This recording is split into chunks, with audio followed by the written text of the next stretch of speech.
Momentinho, já vou começar só mandar o link aqui, momentinho.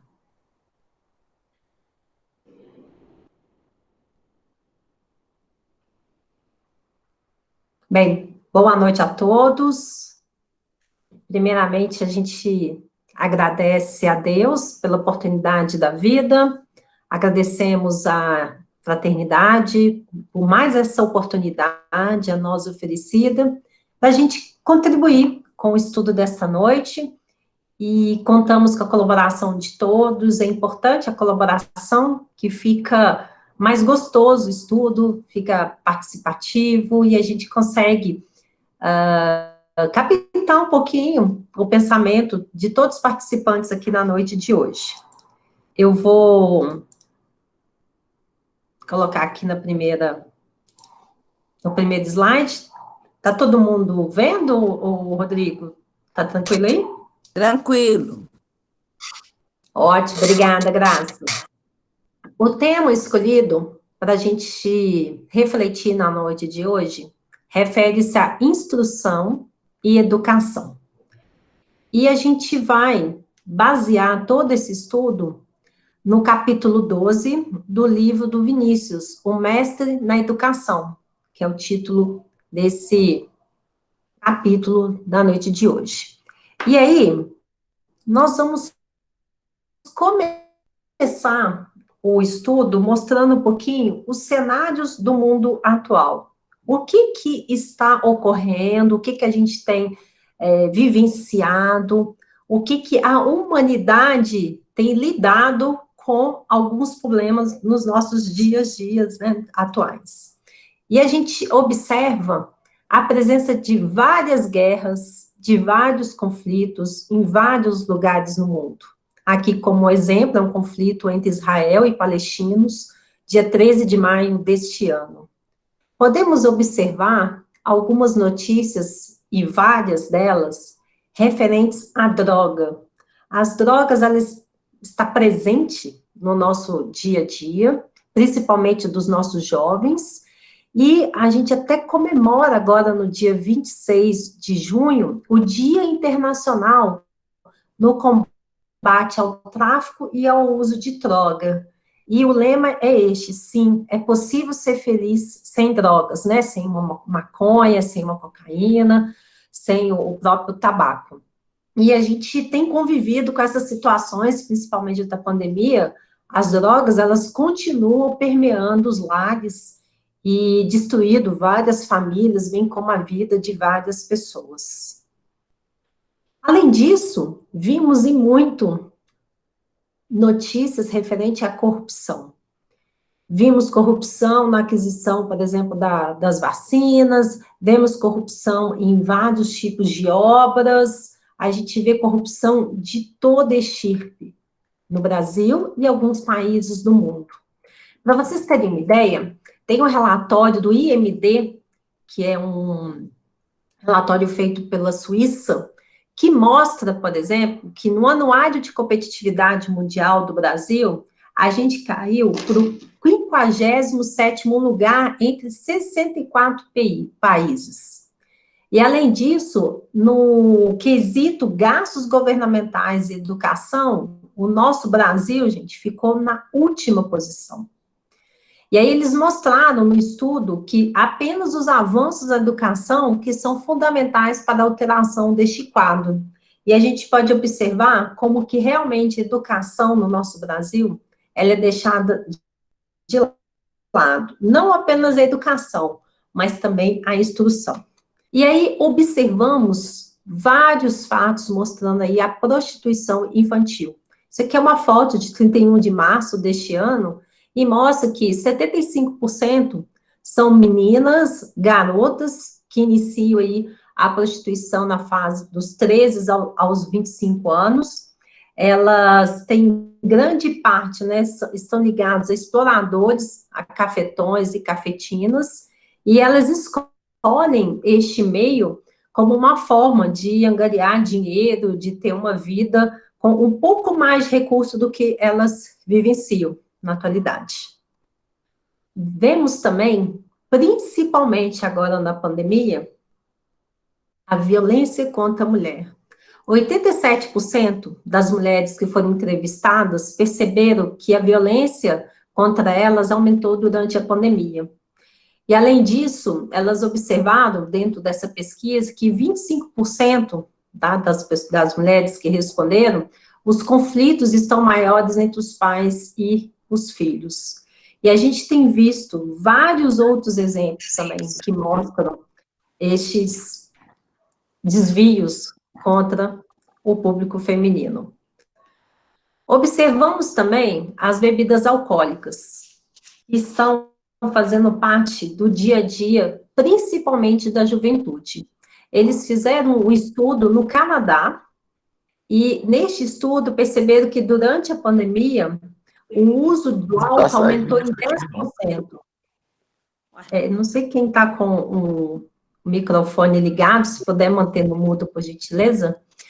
Mas aumentou de 20% para 30% a utilização das bebidas alcoólicas pelo público jovem no Canadá. E aqui no Brasil e em outros países também não é diferente. E isso é um fato porque decorrente do isolamento social, da falta de festas, falta de encontro. Então, a bebida, ela passou a ser uma companheira dentro das residências desses jovens, dessas famílias. E a gente sabe que a bebida, ela é uma droga lícita e ela é a porta de entrada para as drogas, é um pulo para poder realmente começar a utilização de outras drogas ilícitas. Vemos também, agora em abril, né, o projeto aprovado aí pelos deputados lá do Chile, para legalizar a eutanásia no Chile.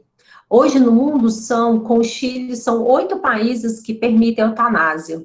O primeiro país que aprovou a eutanásia no mundo foi a Holanda, em 2002, e desde então, países como a Bélgica, Luxemburgo, Canadá, Nova Zelândia, Colômbia e Espanha permitem a eutanásia.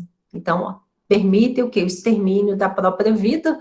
Muitas das vezes a pessoa está com algum problema, principalmente de saúde físico, e ela assina o termo, dando o aval para que o médico, né, aplique uma injeção para realmente, né, fazer o suicídio, né, é a mesma coisa. E aí a pessoa morre. Vemos também a onda de violência que tem percolado várias cidades no mundo e também no Brasil. A gente viu o que ocorreu no início deste mês em Manaus, e agora a gente está vivenciando também notícias bem tristes em relação a Lázaro, que está aí há 16 dias, né, fugitivo da polícia, e realmente são cenários que a gente vivencia e entra nas nossas casas através da televisão, através das redes sociais, através do Instagram, depende do que a gente está conectado. Outro caso também que a gente vê demais e que aumentou bastante na pandemia, esses números aqui, essa reportagem do dia 5 de abril, como que a fome aumentou aqui no Brasil e está atingindo mais ou menos 19 milhões de brasileiros. Há, inclusive, algumas fontes que aumentam esse número para 22 milhões de brasileiros. Além disso, a gente mostra também, a OMS apresentou na semana passada orientações para reduzir a taxa de suicídio em 1/3 até 2030. Por quê? Qual que é o motivo? Porque em 2019, por exemplo, mais de 700 mil pessoas morreram por suicídio. É mais ou menos uma pessoa a cada 100 mortes que ocorrem no mundo. É um valor bastante elevado e é o primeiro motivo de morte aí no mundo. E aí, vamos fazer a pergunta, para a gente refletir um pouquinho aqui e parar, para a gente analisar e fazer nossas reflexões. Como mudar essa triste realidade?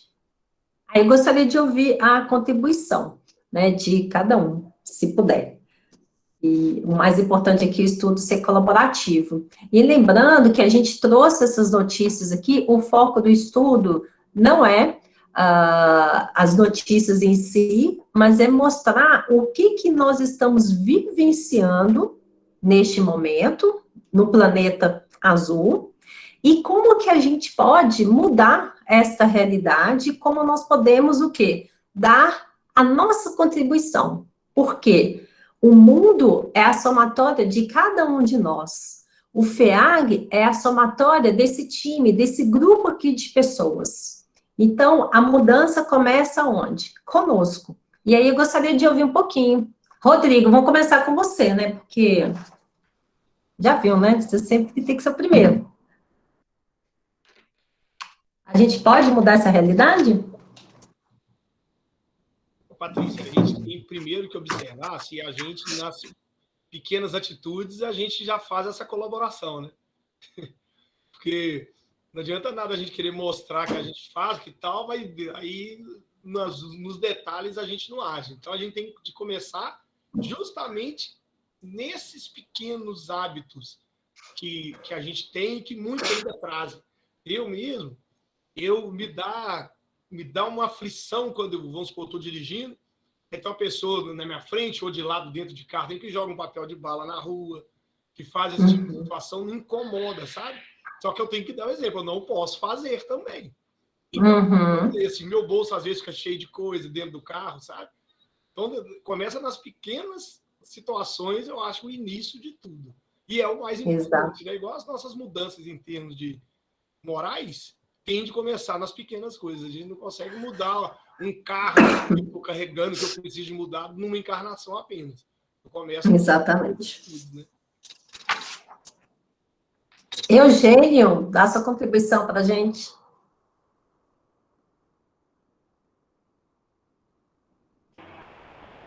Na verdade, o Rodrigo Eu vou tirar aqui só para ver vocês. Na verdade, o Rodrigo falou uma coisa importante, né? Pensar da gente, né? Porque não adianta você querer que o mundo muda, sendo que você também não mudou nada, né? Tem que fazer a reforma íntima da gente mesmo, né? Das atitudes, né?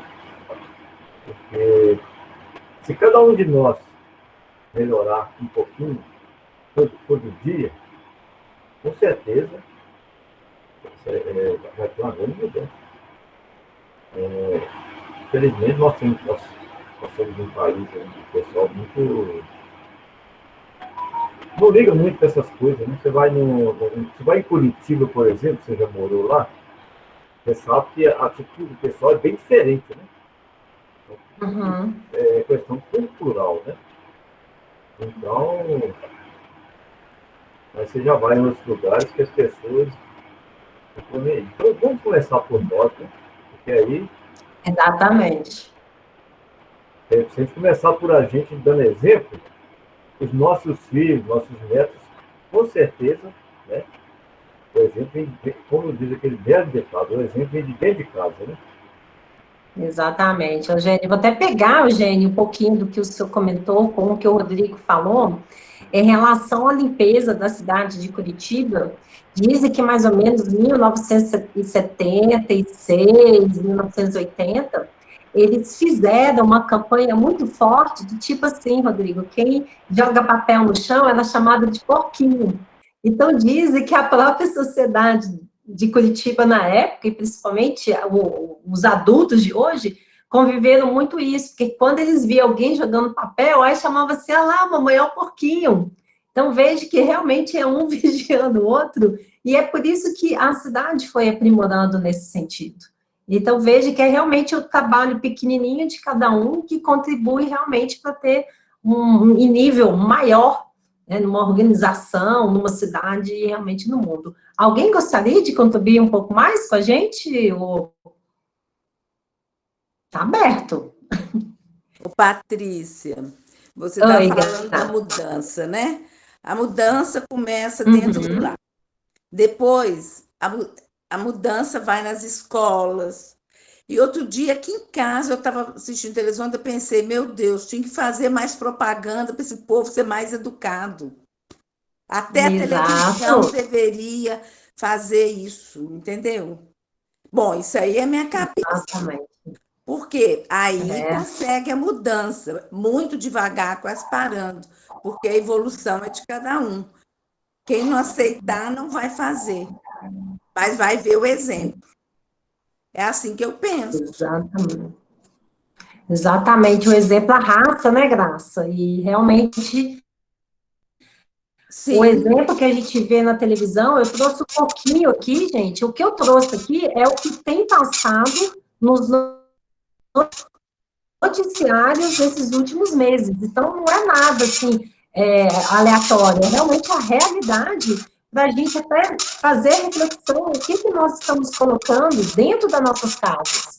Quais são as nossas escolhas, em qual nível que a gente está, qual frequência que a gente está, o quê? Captando ali, ó, eu vou escolher um programa desse, eu vou escolher ver, por exemplo, a palestra da fraternidade, eu vou assistir ao jornal, por exemplo. Qual que vai ser a nossa escolha? E isso depende da gente a todo momento e a todo instante, para que essa mudança ocorra. Até, Graça, você comentou uma coisa sobre exemplo. Hoje a gente vê várias meninas de 12, de 13 anos, elas realmente já começam a ter relações sexuais, por quê? Porque elas começam a ver tudo assim, tudo muito liberal, né? Tem aí toda uma cópia que elas fazem das cantoras e mulheres sensuais, e isso vai puxando, né, um sentimento dentro delas, que elas dizem, não, eu quero fazer parte desse grupo. É verdade. E aí elas começam, por exemplo, na Mansão do Caminho, onde lá eles têm atendimento para grávidas, tem menina de 13 anos, gente, 12 anos ganhando neném. E uma menina nessa idade, o sexo não é algo que o corpo, né, não é algo, uma demanda biológica, mas sim é comportamental. Ela é o que é a educação que ela recebeu, é com o que ela convive, com as notícias que ela convive, o que ela tem como crença para a vida dela. E é muito triste a gente ouvir notícias como essa. Então, isso são, tudo que nós mostramos até aqui, a gente mostra as aberrações.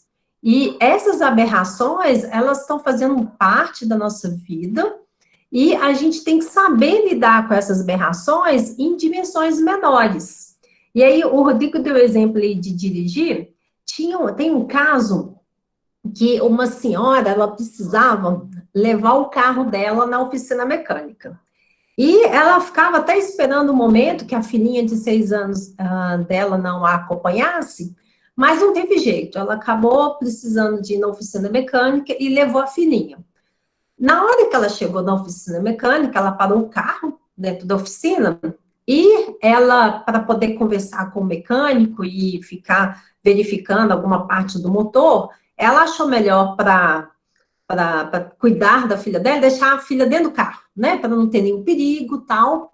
E aí a menina sentou no banco de motorista e a menininha de 6 anos, a mãe deixou os vidros abertos, né, mas deixou ela lá dentro do carro, filhinha, fica aí dentro do carro. E a mãe está conversando com o mecânico. E eis que a menininha começa, né, a mexer o volante, né, bem assim, com violência, sabe? E começa a buzinar, pá, não sei o que lá, e começa a falar, a xingar. Olha isso aí, olha não sei o que lá. Aí a filha começa, né, sabe, mudar completamente a forma, né, de arremendar ali, a fazer algumas coisas, que aí o mecânico falou assim, nossa, mas a sua filha tá, eu acho, bem brava, não é melhor você ver sua filha? Aí vem a mãe, mais próxima da filha. Aí a mãe fala assim, não, minha filhinha, não pode fazer isso não, não é, o que é isso, né? Por que você tá buzinando? Tá incomodando as pessoas aqui. Aí, eis que a própria menina fala assim, uai, mamãe, mas é assim que você dirige. Então, gente, vê que a menina estava fazendo ali na brincadeira, com o carro desligado, obviamente, tudo o que a mãe fazia no trânsito. Então, o que é isso? É o exemplo. E o exemplo começa dentro de casa, como, né, vocês comentaram aqui, começa no lar, começa ali na fase infantil, que é extremamente importante o acompanhamento dos pais, principalmente na primeira infância, dos 7 anos. A gente sabe que o espírito, quando reencarna, né, ele está ali como se fosse assim, com hardware limpo, Então, é muito importante a gente trabalhar com a criança valores morais, a gente evitar brigar perto da criança nessa fase. É importante lembrar que a criança, ela capta os valores muito fácil nessa época, do 0 aos 7 anos. Então, é muito importante esse acompanhamento e esse cuidado. E tem certos assuntos que nós, adultos, não devemos conversar perto de criança, para a gente poder o quê? Preservar a criança, porque isso pode gerar traumas futuros, pode gerar uma série de problemas. Então, essa é uma parte da contribuição que nós, como pais, como avós, como tios ou tias, a gente pode fazer começando dentro do nosso lar. E a gente pode observar que o momento que a gente está vivendo é uma era de grande avanço tecnológico. Um exemplo é o que a gente está utilizando agora para poder fazer essa palestra. Ou a gente está no celular, ou a gente está no computador, a gente está usando um aplicativo, utilizamos outros softwares aqui para poder preparar a palestra, outras formas de... a própria internet. Então, é um avanço tecnológico que tem conectado várias pessoas do mundo. E esse avanço tecnológico não apenas nessa área de comunicação, mas a gente vê a presença de vários equipamentos que utilizam, por exemplo, para poder fazer toda uma verificação da saúde, no diagnóstico na medicina. A gente vê aí o caso do ultrassom, de vários outros tipos de terapias, que é o avanço tecnológico ajudando o quê? O homem a favor do homem e até prolongando a vida do homem. Então, isso é muito bom? Sim. Tem muita coisa boa? Sim. Porém, com todo este avanço, a gente tem também o outro lado da moeda. E o outro lado da moeda é uma época, uma era de grande sofrimento mental. A gente tem convivido com pessoas extremamente depressivas, extremamente ansiosas, com tendência ao suicídio. Várias pessoas sofrem de insônia, o estresse é bastante aumentado, uso de substâncias tóxicas, preocupação e medos excessivos, pensamentos intrusivos, irritabilidade constante e piora nas reações psicológicas. Então, a gente pode observar que ótimo que a gente tem aí toda a tecnologia a nosso favor, isso é todo o resultado de uma inteligência que o homem utilizou nesse sentido, porém, a gente não está sabendo lidar com o outro lado da moeda, que refere-se ao quê? Aos nossos sentimentos, ao que nós sentimos, ao que a gente pensa, em como nós temos utilizado o nosso tempo, por exemplo, neste sentido. Muitas das vezes estamos focados no trabalho, na organização dos nossos lares, né, na cozinha, na limpeza, na compra dos alimentos, no acompanhamento até os nossos filhos, mas esquecemos, às vezes, o quê? De alguns detalhes que influenciam a gente fortemente. E a gente vai deixando passar, a gente, muitas pessoas têm, por exemplo, medo de procurar um profissional de saúde ligado ao quê? A um psiquiatra, a um psicólogo, porque tem vergonha, acha que não estão precisando e vai deixando passar por esses momentos difíceis que podem até complicar e chegar até, por exemplo, numa forma de um suicídio. Temos que estar bem atentos a todo momento, a todo instante, porque este pensamento de autodestruição, ele é decorrente de uma série de pequenos problemas que vêm ocorrendo ao longo do tempo. E quando a gente analisa aí a obra, por exemplo, de um desafio chamado Família, da Joana de Anjos, ela nos traz as seguintes observações relevantes para hoje. E o homem da tecnologia, da biônica, da cibernética e da física quântica, da engenharia genética e da biologia molecular, ensoberbecido pelas conquistas da inteligência, derrapa lamentavelmente nos tormentos psicológicos, característicos da perda de direção de si mesmo e dos objetivos essenciais da vida. Nós sabemos que várias pessoas não têm nem a religião para se conectarem. Conhecemos pessoas que não acreditam em Deus, conhecemos pessoas que, várias delas, que não acreditam na reencarnação, e a vida, ela se perde um pouco, porque o que é a vida?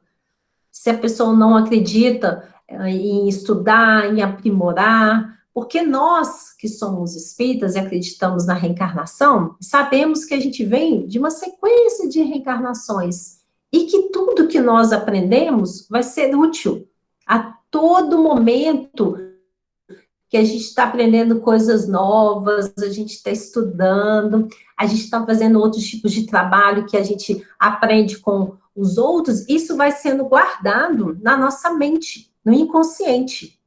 E isso auxilia o quê? Auxilia nas nossas reencarnações, para a gente poder o quê? Principalmente em assuntos relacionados à religião, relacionados à vida, isso nos mostra um norte. A gente se mantém conectado com o alto, através da prece, através da oração, e a gente consegue o quê? Poder influenciar, não apenas internamente, mas as pessoas que estão à nossa volta. E os objetivos essenciais da vida, eles estão bem claros para todos nós que estamos aqui. Sabemos que a vida é uma sequência de acontecimentos e estamos vivendo num planeta de expiação e provas, e que tudo que a gente passa aqui tem um motivo, tem um objetivo, e que a gente tem que fazer de tudo para preservar, primeiramente, a nossa vida. E caso a gente derrape, caso nós tenhamos algum tormento psicológico, que nós não tenhamos o quê? Medo para procurar um profissional para nos auxiliar. Além disso, a gente verifica que nas reencarnações nós temos dois objetivos para evoluirmos. Basta a gente observar um pássaro. Um pássaro, ele precisa de quê? De duas asas para voar. Tanto que quando, às vezes, assim, a gente cria algumas galinhas, né, galinha garnizé, alguma coisa assim, corta uma asa para ele não voar, né? Às vezes, alguns pássaros também, as pessoas parecem que fazem isso também, quer cortar uma das asas, para quê? Para desequilibrar, aí não consegue alçar voo. Mas todos nós estamos com um grande propósito, que é o quê? Desenvolver as duas asas. Essas asas, refere-se, uma delas, à parte da moral, que é a parte realmente que tem a ver com a educação moral, educar os nossos instintos, e isso está vinculado o quê? Tudo com amor. Então, para nós nos evoluirmos, a cada vez mais nós temos que amar a Deus sobre todas as coisas e ao próximo como a si mesmo. Nós já temos a receita. Só que ter a receita e fazer a receita no nosso dia a dia tem uma distância grande.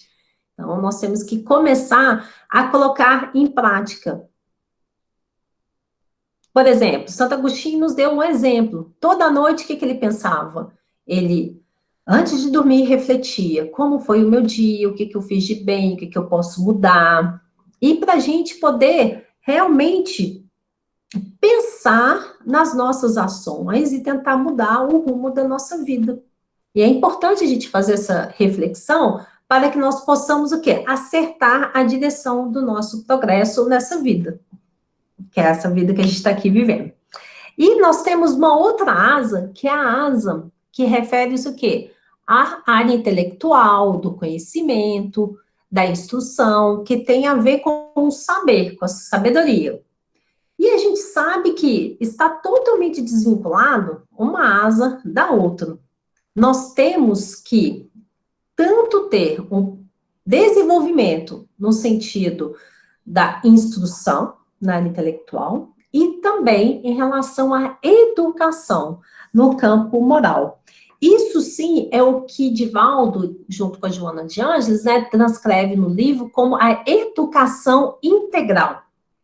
Aí fica o quê? Fica realmente um ser equilibrado. E ele consegue, nesse caso, né, manter o quê? Um voo seguro, um voo tranquilo, e nesse caso ele se transforma num homem de bem, que tanto Kardec descreve várias características do homem de bem, e a gente começando a ter algumas características do homem de bem, a gente está se tornando verdadeiramente um homem de bem. Alguém gostaria de falar alguma coisa? Ou posso continuar?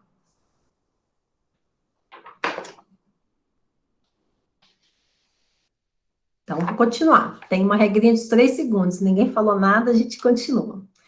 Tem uma frase que está na Revista Espírita de março de 1865, que é a seguinte: o progresso intelectual e o progresso moral raramente marcham juntos, mas o que o espírito não consegue em dado tempo alcança em outro, de modo que os dois progressos acabam por atingir o mesmo nível.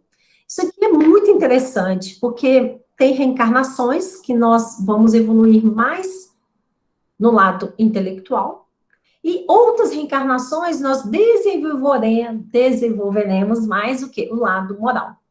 Então, isso vai, né, dependendo de cada reencarnação, de cada espírito, e não tem receita de bolo, né? Cada um é um, cada ser vai sentir a necessidade de fazer esse progresso de uma forma diferenciada. E as pessoas, para se desenvolver, elas não passam pelos mesmos problemas exatamente, né? Passam por várias situações que são similares. E aí vai desenvolvendo esses dois lados aí, que são necessários para a progressão do espírito, né? Rumo à bem-aventurança. Tão esperado por todos nós, né? Um dia chegaremos lá. Joana de Ângeles completa nos falando o seguinte, que todo esse fracasso, tudo que a gente viu das notícias que a gente começou o estudo da noite de hoje, esse fracasso das construções morais da sociedade deve-se o quê? Deve-se à educação. Na verdade, deve-se à deseducação. Tá?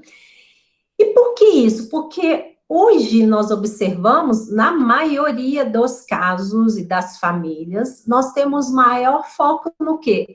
Na transmissão de conhecimentos, sem o cuidado da formação de hábitos enobrecidos. Basta a gente ver quando tem alguns casos de filhos que têm, por exemplo, já diabetes, pressão alta, e a criança precisa passar por um regime alimentar, a criança ela não consegue fazer sozinha, porque quem faz a aquisição do alimento, quem faz a preparação do alimento, geralmente são os pais ou os responsáveis pela criança. E a gente vê justamente aí a falta de formação de um hábito saudável, por exemplo, para ajudar uma criança que está já com problemas seríssimos de saúde. E isso nós estamos falando de algo simples que refere-se à alimentação. Imaginemos essa mesma força, essa mesma energia para mudar de hábitos que estão extremamente enraigados dentro do nosso ser, em relação a outros assuntos ainda mais sérios, né, mais fortes dentro da gente. Depende de muito o quê? De muita força de vontade, depende de muita reflexão e de vontade de mudar mesmo, né?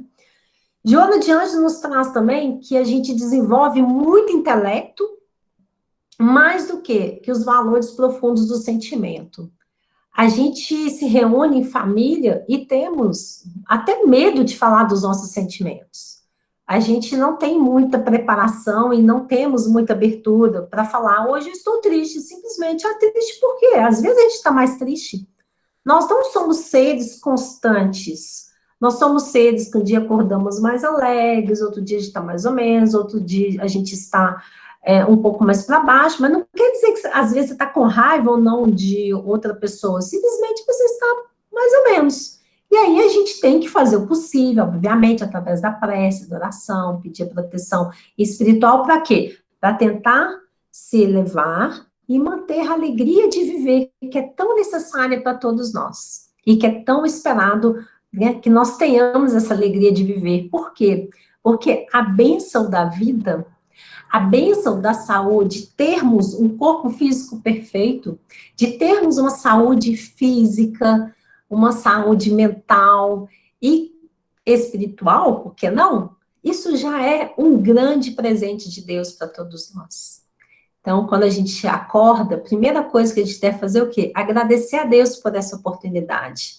Isso é o quê? Dar vazão a esse sentimento, a essa gratidão. E mostrarmos isso, principalmente para os nossos filhos e netos, para que eles também comecem a ter esses hábitos saudáveis em relação ao sentimento. A gente vê que, como consequência, Joana de Anjos continua, como consequência, nós acompanhamos o progresso científico-tecnológico, mas não podendo atender como se torna imprescindível as necessidades do ser humano. Porque ter tecnologia, ter conhecimento, isso não atende à necessidade do ser integral. E o que está acontecendo com esse ser? Ele está agonizando nesses conflitos depressivos, ele está explodindo, esse verbo que ela utiliza na agressividade, e na violência urbana, ceifando vidas incontáveis.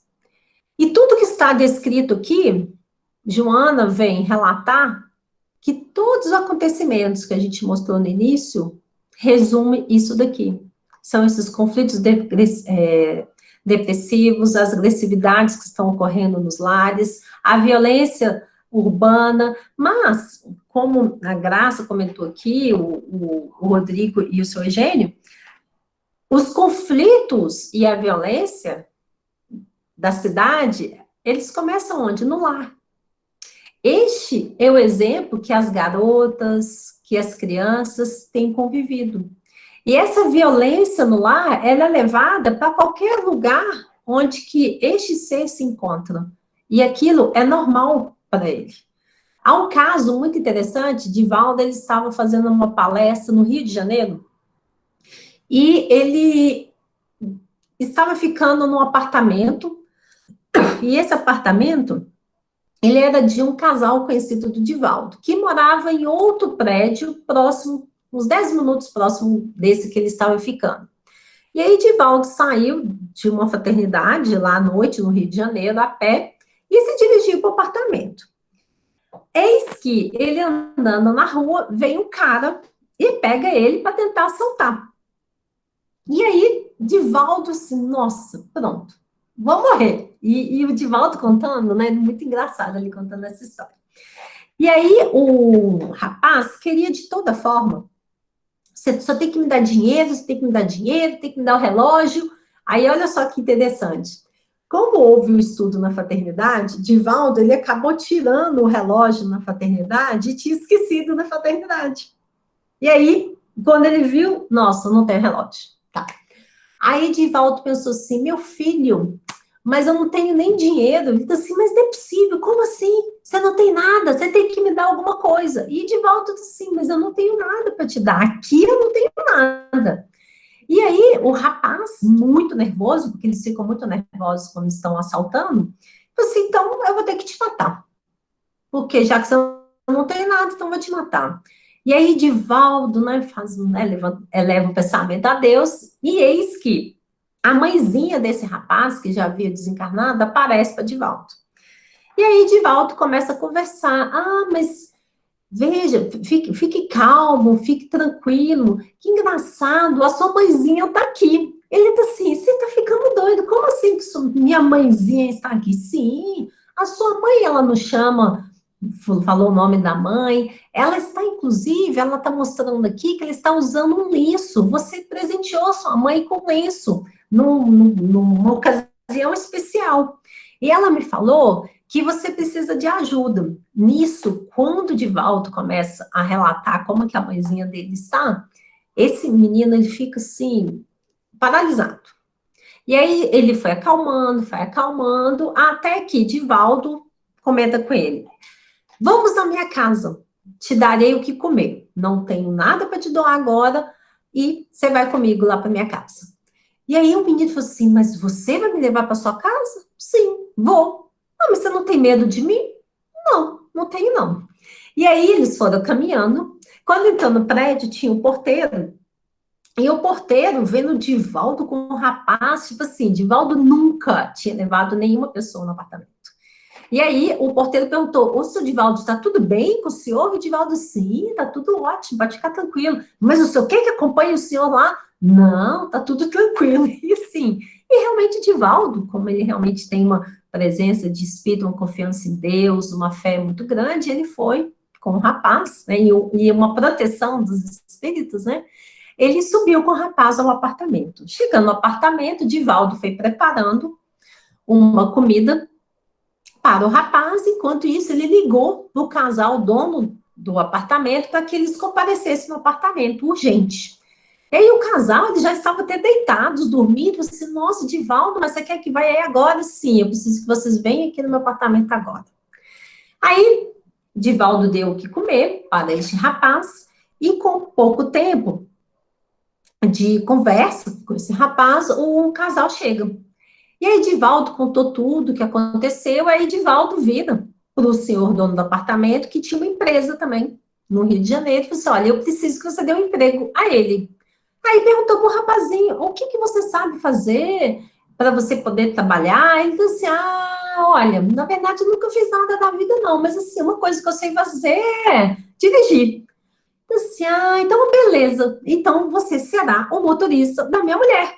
E a esposa dele estava lá, disse, meu Deus, né, vou ter um motorista, um maluco que saiu da prisão, que era verdade, e que estava assaltando o Divaldo. A mulher morreu de medo.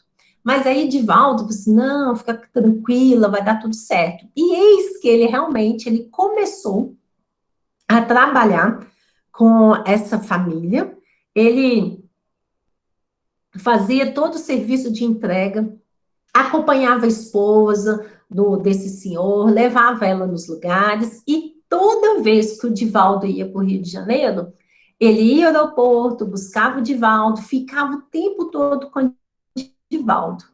E a coisa mais bela e linda dessa história, que é o que o Divaldo fala, o que faltou para ele foi o quê? Foi oportunidade, foi um lar estruturado. E anos depois, esse rapaz, como ele acompanhava o Divaldo e eu via as palestras do Divaldo no Rio de Janeiro, ele falava, o que eu conheci na minha vida é a violência, é da agressividade, eram brigas, era roubo. Foi isso, esse é o cenário que ele convivia. Então, o normal para ele era aquilo. E aí é interessante que muitas ocasiões Divaldo ia fazer palestra lá no Rio, em locais muito perigosos, inclusive onde que ele morava, e, tipo assim, ele participava de contrabando, de drogas, etc. Aí ele perguntava, Divaldo, mas o senhor vai mesmo? Aquele lugar é muito perigoso. Não, nós vamos sim, vamos com Deus e você vai me levar. Então, veja o que é oportunidade, o que é alguém acreditar que uma pessoa ela pode verdadeiramente mudar. E Divaldo perguntou para ele, por que você iria me matar, já que eu não tinha nada para te doar? Ele falou assim, aí ele falou, por medo, porque eu tinha acabado de sair da prisão, e se você me denunciasse, eu iria ser preso novamente. Então, veja como que todo o carinho, todo o amor, todo o trabalho que foi realizado com esse ser, muda o futuro de uma pessoa, né? Alguém gostaria de comentar, complementar com algum outro fato, ou posso continuar? Vou continuar. Então, Joana de Anjos deixa isso bem claro no livro, assim como Vinícius, e mostra que todos os problemas do momento atual se resumem ao quê? A uma questão de caráter. E o caráter, só através da educação que a gente pode mudar, renovar, reeducar. Apenas esse é o caminho. E nós sabemos que reeducar, principalmente na fase adulta, é muito mais difícil do que educar. Porque como nós temos hábitos arraigados dentro da gente, fazer uma reeducação, por exemplo, alimentar, é fácil. Vamos fazer a reflexão. É fácil se um médico fala conosco que a gente tem que mudar o nosso tipo de alimentação, ou deixar e evitar algum tipo de alimento, não é fácil. Imagina a gente mudar questões referentes ao nosso caráter, ao nosso modo de ser. Então, realmente, a gente tem que pensar bastante nessas dificuldades, porque a educação, ela tem a ver muito com isso. Com o quê? Com o que nós estamos colocando para fora. Inclusive, a palavra educar, ela vem do latim educare, educere, que significa conduzir para fora, direcionar para fora. Então, gente, quando nós somos educados, é uma questão que, em nossos comportamentos, como o Rodrigo deu o exemplo aqui de quando alguma pessoa joga o lixo do lado de fora, a gente imagina, se ele faz aquilo, o que ele não faz similar com outras coisas também, de vulto maior? Esse é um comportamento que é o quê? A gente coloca para fora o que está dentro de nós, a todo momento, a todo instante. E em relação à educação, tem um caso bastante interessante de um filósofo na Grécia Antiga, que ele foi chamado para poder fazer uma palestra sobre educação. Quando convidaram, o nome dele, só um momentinho, só um momentinho aqui.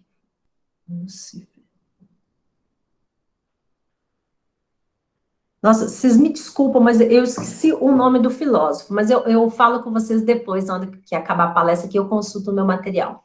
Esse filósofo, ele foi convidado para fazer essa palestra na antiga Grécia sobre educação, e ele pediu 6 meses.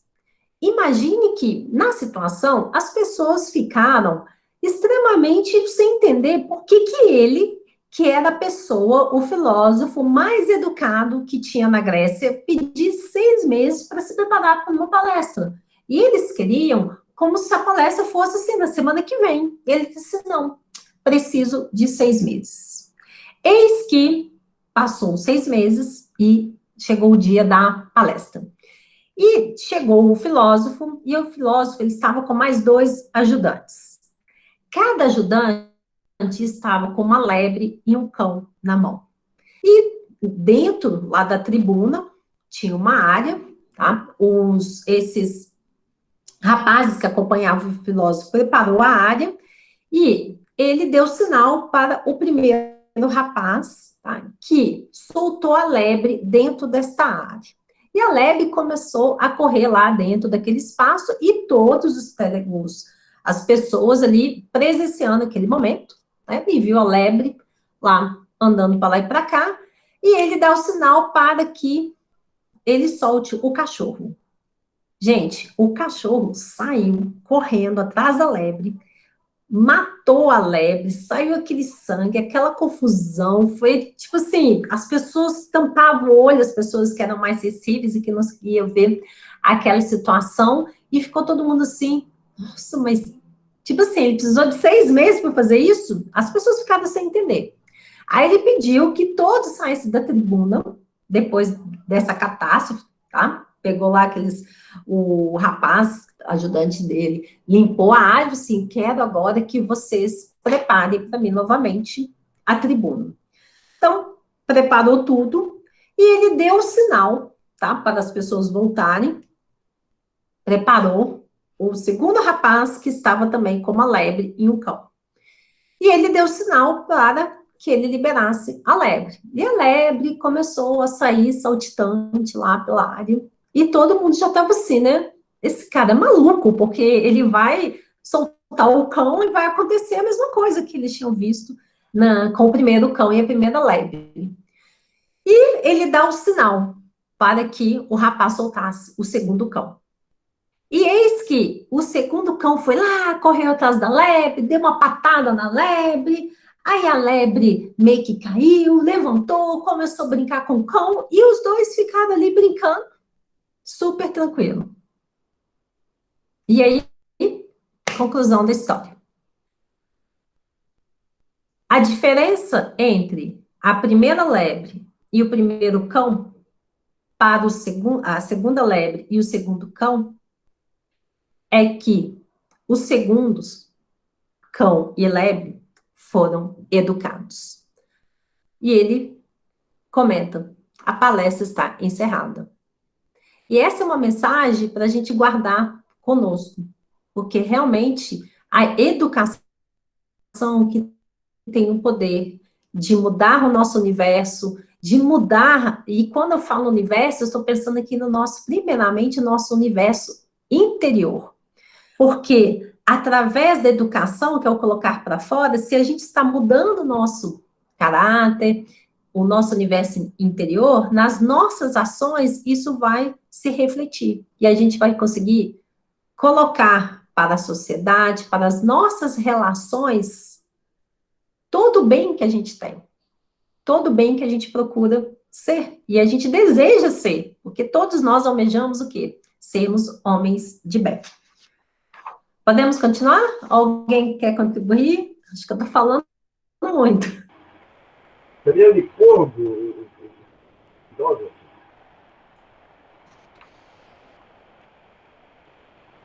Oi, Eugênio, não estou ouvindo muito bem, não. Oi. Seria Licurgo? Isso, o próprio.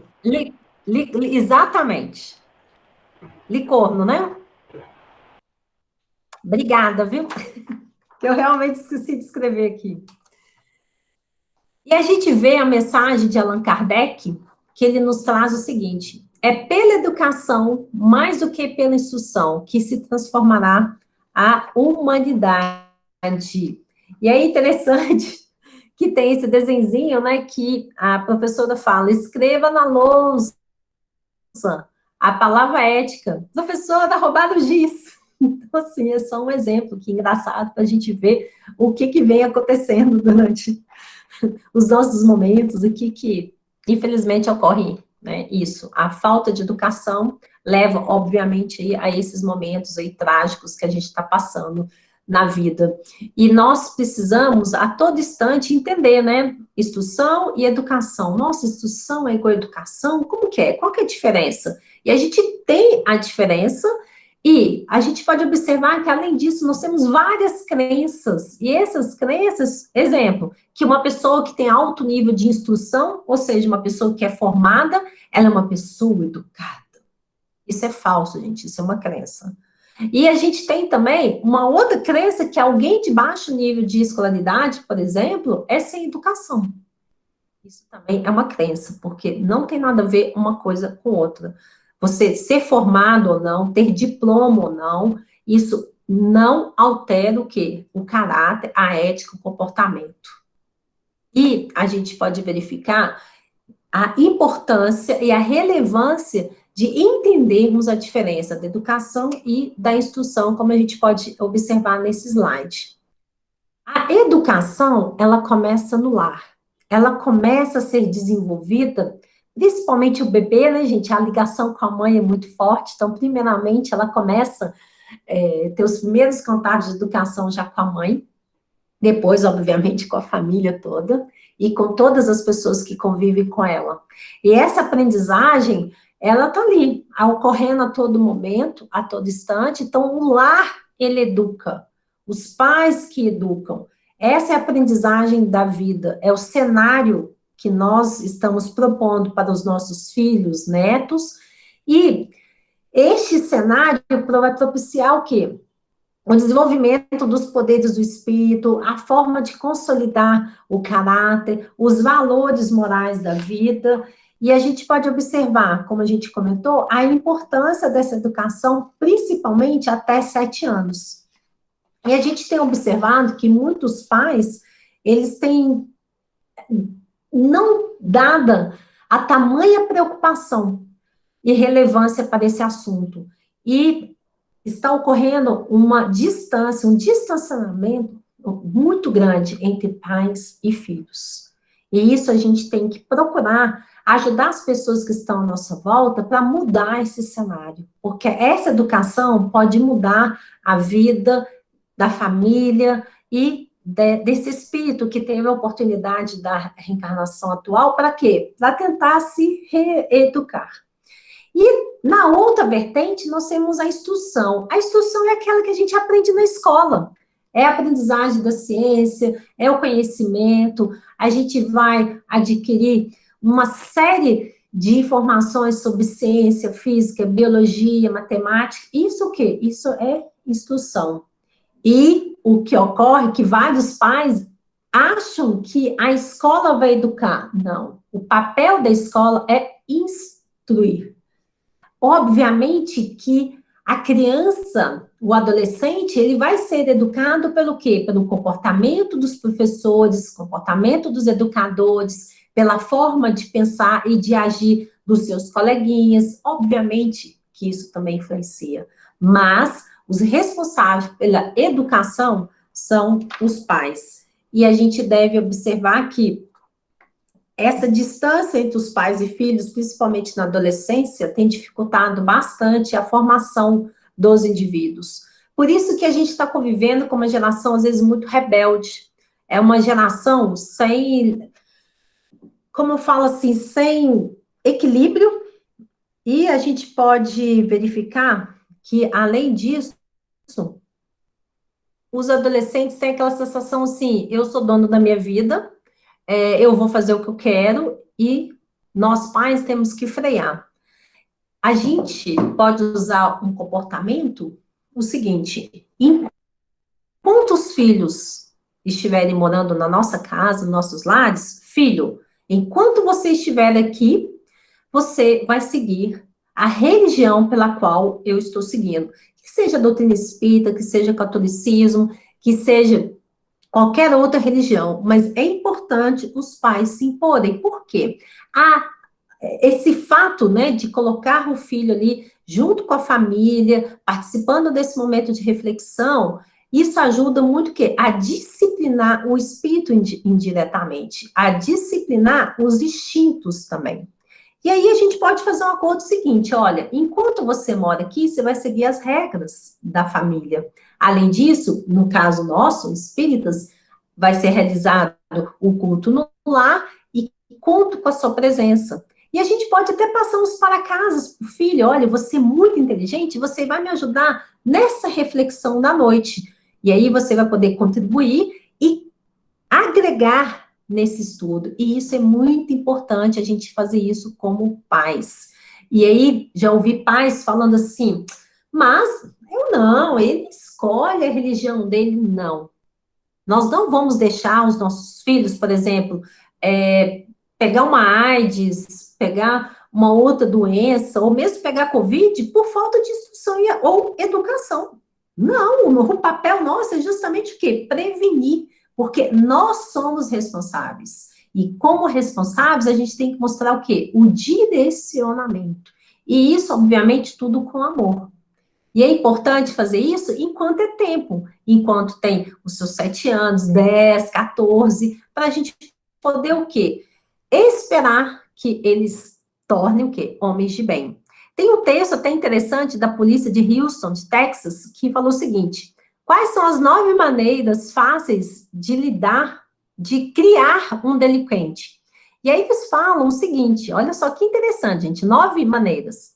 Comece na infância a dar ao seu filho tudo que ele quiser. Assim, quando crescer, acreditará que o mundo tem a obrigação de lhe dar tudo que deseja. 2. Quando ele disser palavrões, ache graça. Isso o fará considerar-se interessante. 3. Nunca lhe dê orientação religiosa. Espere até que ele chegue aos 21 e decida por si mesmo. Aí pode ser tarde demais, né? 4. Apanhe tudo que lhe deixar jogado, livros, sapatos, roupas, faça tudo para ele, para que aprenda a jogar os outros toda a responsabilidade. 5. Discuta com frequência na presença deles. Assim não ficará muito chocado quando o laço se desfizer mais tarde. 6. Dê-lhe todo o dinheiro que quiser. Nunca deixe ganhar o próprio dinheiro. Por que terá ele de passar pelas mesmas dificuldades pelas quais eu passei? 7.